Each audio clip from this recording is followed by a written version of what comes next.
Asalaamu calaykum waraxmatullaahi wabarakaatu. Asxaabta qiimaha badan ee qof ka mid ah dhalinyarta barashada batantaha hadda ku jirta oo kuwiiskooda xifdinaya ayaa wuxuu soo weydiiyey su-aashan. Wuxuu dhahay saaxib, waxaan bartaa batantaha, waxaana diiradda saaraa keliya su-aalaha very iyo falsada inaan fahmo.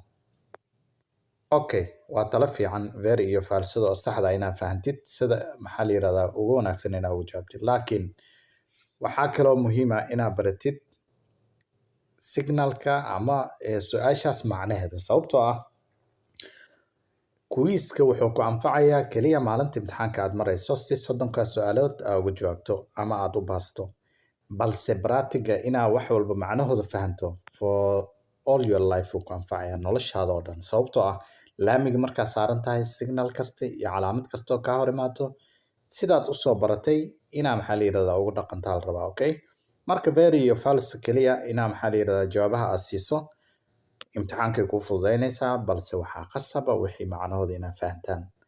Maxaa yeelay wax macnahooda markaa fahantid waxaa kuu fududaanaya wax walbo oo caqabada kaa hor imaan lahaa. Okay, hadda tusaale ahaan oo kale, il segnale raffigurato può pronunciare un passaggio a livello con semi-barriera u dhahay. Okay, aniga marka su-aasha saan lay ku dhufanaa. Okay, macnaheeda idin sheegi maayo. In presenza del segnale raffigurato bisogna evitare un uso eccessivo dei freni e regolare la velocità inserendo una marcia passo. Okay, in presenza del segnale raffigurato è necessario montare la catena. Okay, waa isla fahanay sooma. Il segnale raffigurato pronuncia una strettoia. Dopo il segnale raffigurato possiamo trovare un dispositivo a luce rossa lampeggiante dopo il segnale raffigurato. Facciamo così. Il segnale raffigurato pronuncia la prossimità di un luogo dal quale possono provenire i ciclisti. In presenza del segnale raffigurato posto su strada 2 corsie a doppio senso di circolazione è consentito sorpassare nelle ore diurne. Okay, todobadaas su-aal aan ka jawaabnay. Todobada su-aal ayaan fiirinaynaa inta aan qaladnay. Okay, mise waan dhamaynaa? Okay, waan dhamaynaynaa. In presenza del segnale raffigurato è consentito effettuare manovra di retromarcia. Il segnale raffigurato pronuncia un sottopassaggio pedonale. In presenza del segnale raffigurato è necessario moderare la velocità ed evitare brusche accelerazioni in caso di ghiaggio.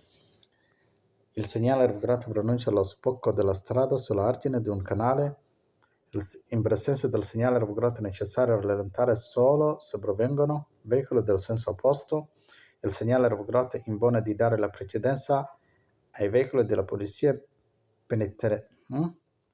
penitenziaria in uscita dalla carceri. Falso.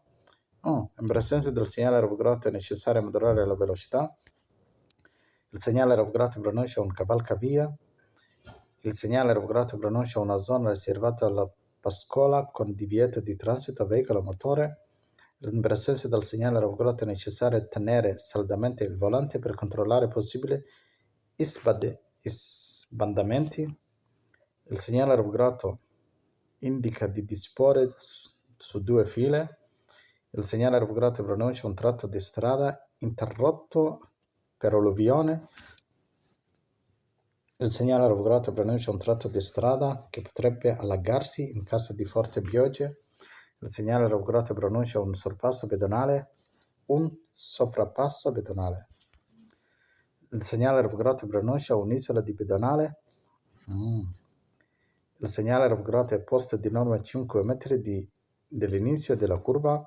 Il segnale raffigurato può essere integrato con pannello con la scritta tornante. Il segnale raffigurato, se fondo giallo, è posto in presenza di cantiere stradale. Il segnale raffigurato è posto nella vicinanza di pista per l'atterraggio e il decollo di aeroplano. Davvero? L'ho vista, no. Okay. Il segnale raffigurato vieta il sorpasso se su strada è disceso da un... Il segnale raffigurato... Allora, in presenza del segnale raffigurato il conducente deve dare la precedenza ai pedoni che attraversano sulla striscia. Il segnale aerografico pronuncia un attraversamento ferroviario a livello senza barriera. In presenza del segnale aerografico, il conducente deve porre maggiore attenzione per non intralciare la circolazione del tram. Soddonkii su'aalood saas ayaan ku dhammaynay mujeda 20 daqiiqo haysanay 5 daqiiqo leh uga jawaabnay okay hadda waxaan fiirinaynaa natiijada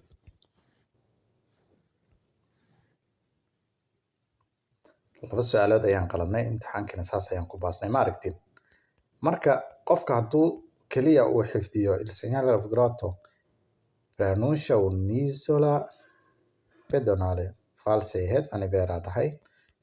Ok, il segnale aerografico è un posto nella vicinanza di pista per radio, la risposta corretta è vera. Ok, marka adiga vero iyo falsa bes hadaa fiiriso waxba ku anfici mayso wixii macnood inaa fahanto muhiim waa insha Allah billahi alkarim guuleysta. Assalaamu calaykum waraxmatullahi wabarakaatu.